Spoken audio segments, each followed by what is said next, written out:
hangs like a teardrop from the southern shore of India. To travelers, that great subcontinent, just across the sea from here, has long been the source of extraordinary tales. Snake charmers, children brought up by wolves, and miraculous feats by holy men.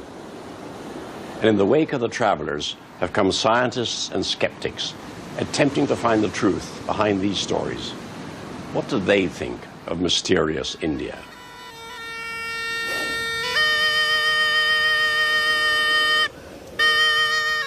Snake charming still fascinates and sometimes horrifies, but what's this charmer's secret? In the 19th century, Colonel Frank Wall, author of this book, The Snakes of Ceylon, was brave enough to investigate.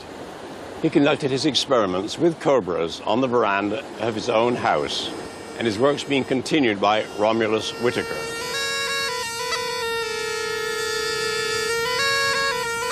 Now, snake charming has been around for a long time, and the obvious thing to everyone's sort of amazement is that the snake is actually dancing to music, so they think. We have stories such as a radio playing a certain tune and snakes coming into the house and just on their own dancing to this beautiful sound coming from the radio.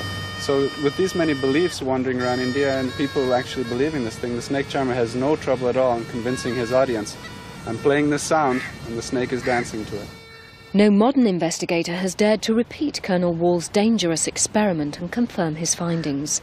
30 years of handling cobras have given Romulus Whittaker the confidence to try. The purpose of this experiment is that we're going to try to see if this cobra will react to sound even when its eyes are covered up. And the theory being, of course, that the cobra is reacting to movement when the snake charmer waves his flute back and forth. So we've gently covered his eyes up. Back into the basket. Just let him calm down for a minute.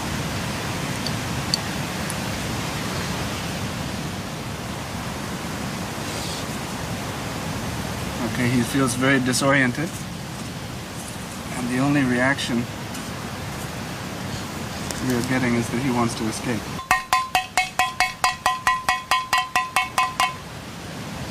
Well, no reaction to that sound. Now, the snake charmer's flute is supposed to make him dance.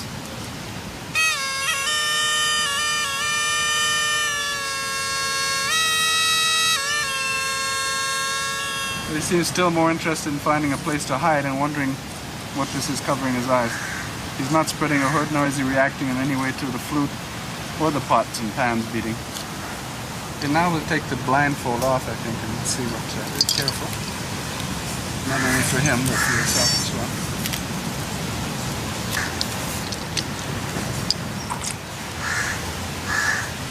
And now let's see the reaction to this.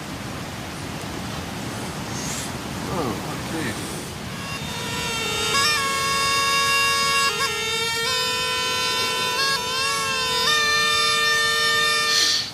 Well, actually, it's the flute that he likes more than the music.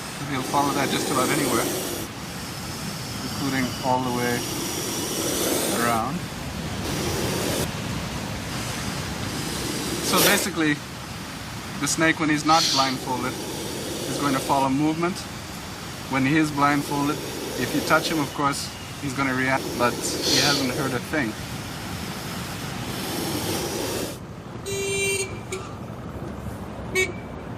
Most things rot quickly in the heat of India, especially bodies. That's why funerals are usually held only a few hours after death. So the survival of the body of St. Francis Xavier is all the more amazing.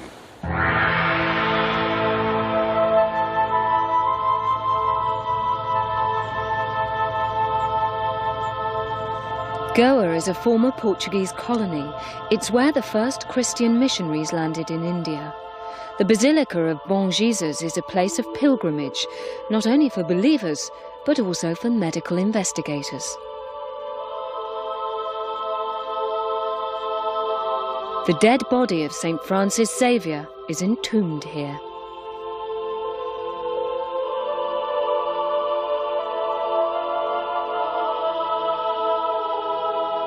Nearly 450 years ago, St. Francis died, but a gruesome mystery lives on. Why, after all this time, has his body not rotted away? Why can the flesh of his face and even the veins in his feet still be plainly seen? St. Francis was a tireless missionary. His journeys to spread the Christian gospel took him from Goa to China. Such was his zeal that in 1552 he died, aged 46, of exhaustion. His followers wanted to take his bones home to Goa as relics. They buried him in a grave full of quicklime to help his flesh rot, but they were to be amazed. 2 months or so later, when the body was disinterred, it was found that it was absolutely fresh. And to prove the freshness of it, one of the persons who disinterred the body made a wound just below the left knee, and the blood flowed out. 1 year later, the still fresh body of St. Francis completed the long voyage home to Goa. In 1654, a French Jesuit called Father Bayard came down to Goa, and he examined the body in detail. He left us a vivid description of it as he found it there. And I'm impressed by the fact that he says that his eyes are black. That means he opened them to examine the eyes as though they were alive. He found the lips reddish and alive. He found also the relative softness of the body at the time. Can we ever presume to doubt the authenticity of this report, which is sent to France informally 100 years after the saint's death? I think this is a wonderful testimony. At Goa Medical College, Dr. Audi of the forensic department is equally fascinated by the history of St. Francis's remains. Dr. Audi and his colleagues plan to study what's left of the saint. In their work solving murders, they see many dead bodies, but none as strange as this. The file on St. Francis's survival is still open. Be careful. Inside the basilica, they've built elaborate scaffolding for a historic post-mortem.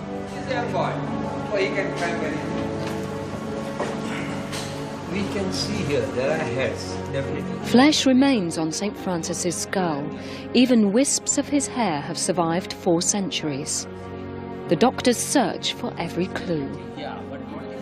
The corpse was last on open show in 1953. Its decrepit state today owes more to relic hunters than to rot. They cut off an arm in 1614. It's now in the Vatican. A shoulder and the entrails went next. Even some of St. Francis's toes have been carried off. The first one was actually taken by a Portuguese lady. In exuberance of feminine devotion, she bit off one of the toes. 3 others fell off at different times. 2 of them are preserved in our sacristy. I have here a silver reliquary in which we preserve these toes, the relics of his body. We treasure them reverently because they belong to the father of our faith.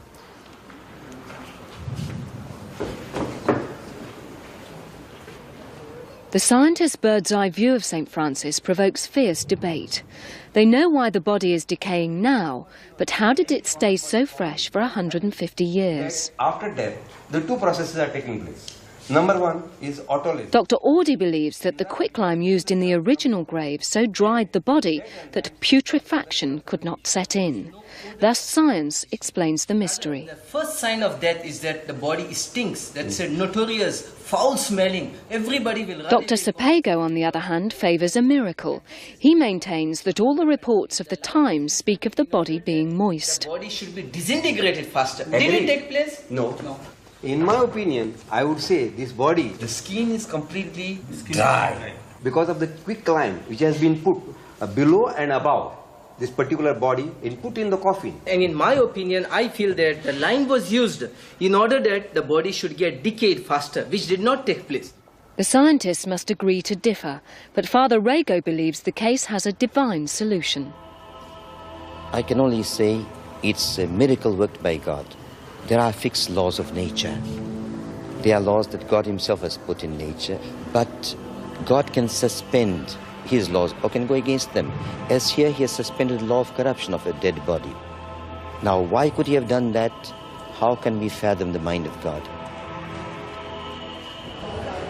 My friend, Professor Carlo Fonseca, has spent many years investigating the various magical performances and feats that take place or are said to take place in this part of the world.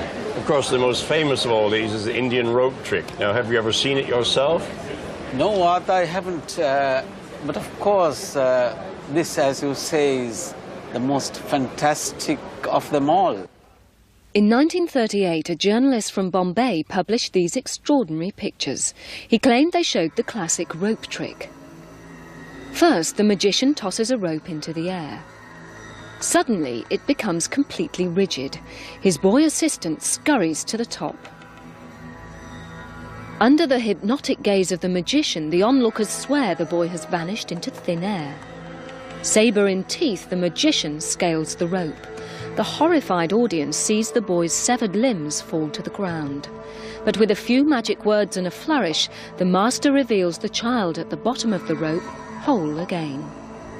Not all performances of the rope trick are so impressive.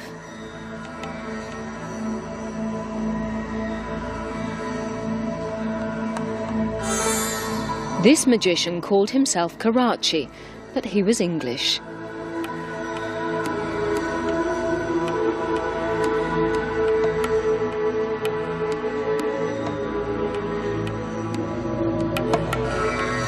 The Hertfordshire rope trick was a bit of a flop.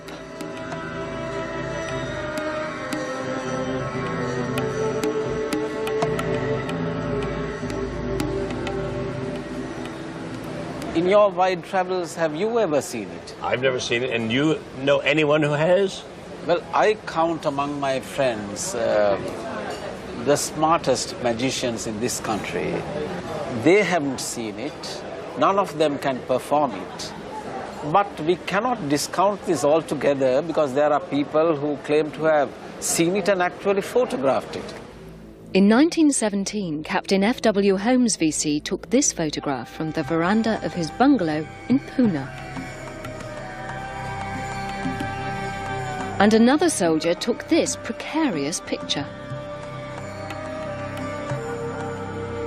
In 1937, Lieutenant Colonel Cyril Streeter Dirtnell OBE, then serving in the Queen's Own Royal West Kent Regiment, arranged and filmed this demonstration at Karachi Army Barracks.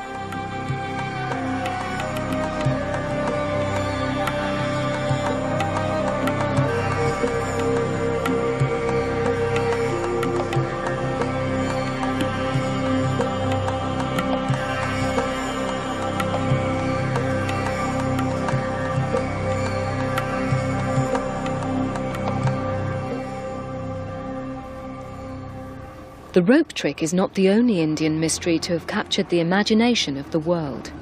In October 1920, two little girls were discovered near Calcutta by a clergyman. The girls lived in this orphanage. It's now in ruins, but local school children are drawn to it for a poignant history lesson. You see, this is the oldest house, I think, in Nandanapur. This is an orphanage.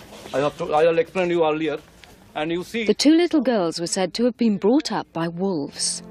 Stories from the newspapers spoke of their animal habits, of their fierce natures, how they ran around on all fours. The Midnapur orphanage was run by the Reverend and Mrs. Singh. One day, alarmed villagers came to them. They said they'd spotted children living with wolves in the jungle. Reverend Singh's daughter-in-law recalls the wolves' den. It was deep inside a huge anthill. It was shaped like a Hindu temple, and it had 7 holes. And these holes led to a tunnel underground where this wolf family used to live. Singh was prepared to kill the children's wolf parents to save them. And he hired laborers, and they came with a spear, bow, arrow, and shovel, and they started digging a door. And as soon as they began to dig the door, the father wolf escaped. Then the mother wolf came out. She was very, very ferocious, and the laborers had to kill her with a spear. But when they went inside, they found the cubs and the children were bundled together. And this is how he rescued the wolf children. The Singhs brought the two little girls home to the orphanage, but not to the human race. They drank and ate like animals. They hated to wear clothes. They spoke no human language and often attacked the other orphans. Fearful of bright lights, they liked to hide away. They behaved more like wolves than children.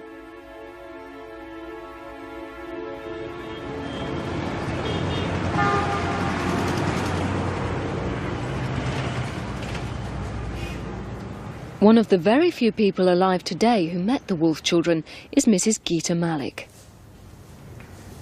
She visited the orphanage when she was 14. I remember we went one morning. As we went there, the Padri's wife, she came forward and took us to the parlor. And we sat there, and then she said, I'll bring the girls. But the child didn't like us. We could see that. She resented being looked at, actually. And then my mother asked her some question, what is your name? No answer. Do you like it here? She's nothing.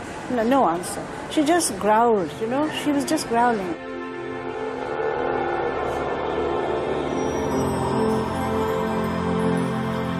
There was a courtyard, and she rushed out to the courtyard. There was a little chicken going, and she caught hold of the chicken and twisted its neck. She was just going to eat it when the Padri's wife rushed out. It was bleeding. She rushed out and took the chicken away and caught hold of the girl. I said, I must lock her up. She's in that mood now. Whatever she sees, she will bite. After only a year, in 1921, the youngest wolf child, Amala, died of dysentery and fever. Her sister was inconsolable.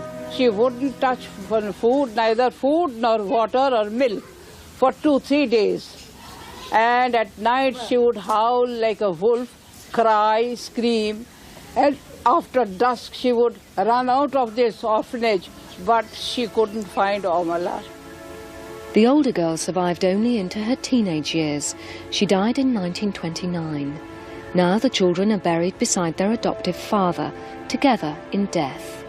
But in life they had remained true to their first family, the wolves of the jungle. India is the home of one of the world's oldest civilizations. Much of its history and culture is recorded in ancient writings. Yet the secrets of some of its greatest technological achievements have been lost. Rediscovering them has provided challenges to metallurgists in particular. The ruined mosque of Qutb Minar with its iron pillar is the site of 2 metallic mysteries. Tradition says that embracing the pillar backwards will bring luck, and tourists flock to try.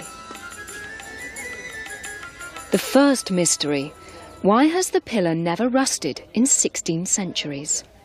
Scientists now know the secret lies in Delhi's mild climate and the chemical makeup of the metal itself. A team from the National Physical Laboratory is trying to solve the second mystery. Dr. Ashok Kumar. The earlier scientists have already answered many questions.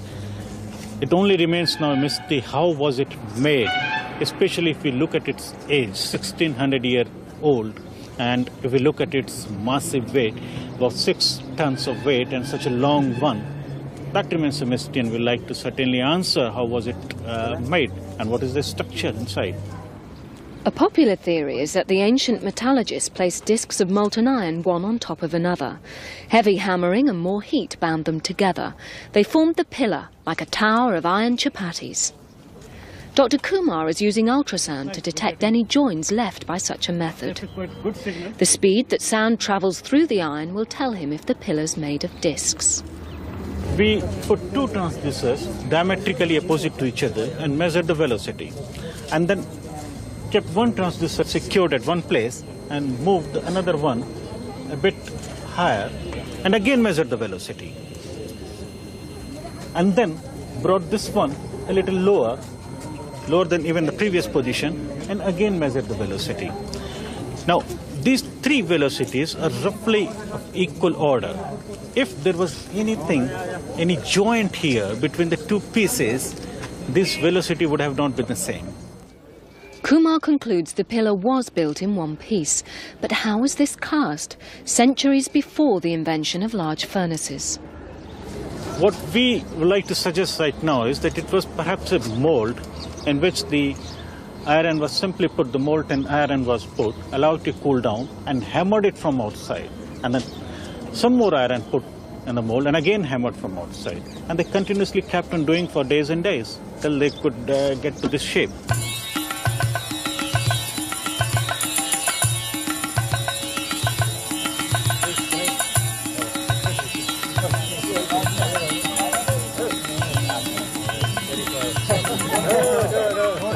India's holy men claim to have a repertoire of more than 1,000 miracles, but not everyone is happy with the influence this can give them over superstitious and gullible people. The weirdest parade in all India. It looks as though a host of holy men have come to town. The posters promise a feast of miracles.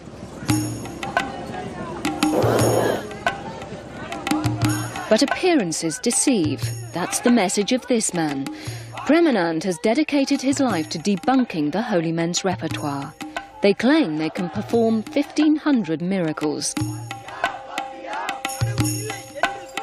Pulling a chariot with hooks in the back is miracle number 25.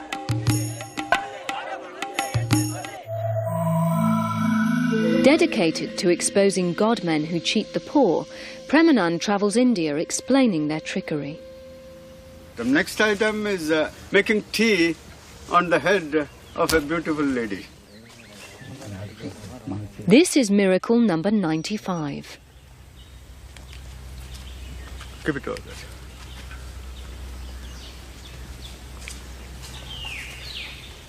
And the person has to be very careful that doesn't move the head. People think fire is dangerous.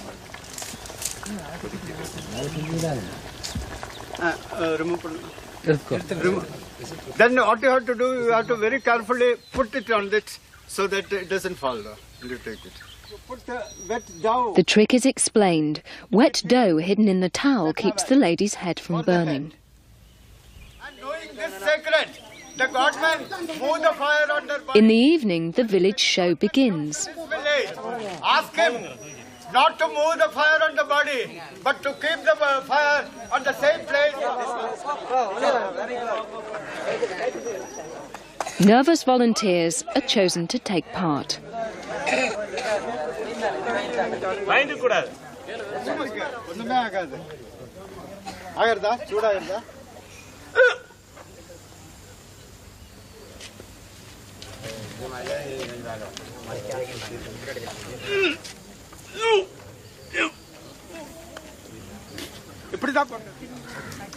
അതിലൂടെ trick എന്നാ தெரியுமா இதுதான் சொல்லி கழிச்சிடும் ஒண்ணுமே ஆகாது அப்படியே உள்ளில வந்து உள்ளில போய் My ambition in life is to see at least one miracle before I die.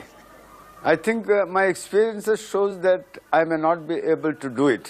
But if people can help me, if they think they have come across any real miracle, if they will tell me where it is happening, and if it is a real miracle, I'll be dying peacefully thinking that my search has ended. Well, perhaps in my attempt to deflate these mysteries, I've offended enough holy men to last a lifetime, or, if some of them are right, several future lifetimes. React to sound even when its eyes are covered up. And the theory being, of course, that the cobra is reacting to movement when the snake charmer waves his fruit back and forth. So we've gently covered his eyes up. Back into the basket. Just let him calm down for a minute.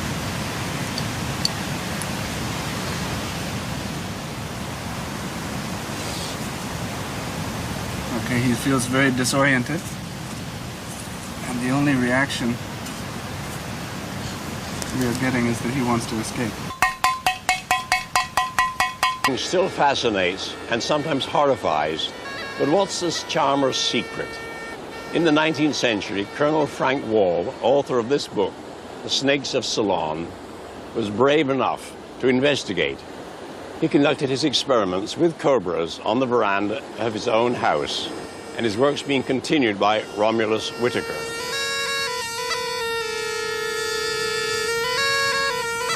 Snake charming has been around for a long time, and the obvious thing to everyone's sort of amazement is that the snake is actually dancing to music, so they think. Well, no reaction to that sound. Now, the snake charmer's flute is supposed to make him dance.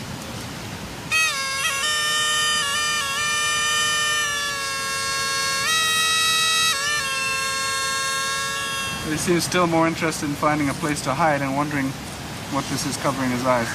He's not spreading a hood, nor is he reacting in any way to the flute or the pots and pans beating. And now we'll take the blindfold off, I think, and see what. Be careful. Not only for him, but for yourself as well. We have stories such as a radio playing a certain tune and snakes coming into the house and just on their own dancing to this beautiful sound coming from the radio. So with these many beliefs wandering around India and people actually believing this thing, the snake charmer has no trouble at all in convincing his audience. I'm playing this sound and the snake is dancing to it. No modern investigator has dared to repeat Colonel Wall's dangerous experiment and confirm his findings. 30 years of handling cobras have given Romulus Whitaker the confidence to try. The purpose of this experiment is that we're going to try to see if this cobra will hangs like a teardrop from the southern shore of India. To travelers, that great subcontinent just across the sea from here has long been the source of extraordinary tales. Snake charmers, children brought up by wolves, and miraculous feats by holy men. And in the wake of the travelers have come scientists and skeptics attempting to find the truth behind these stories. What do they think of mysterious India?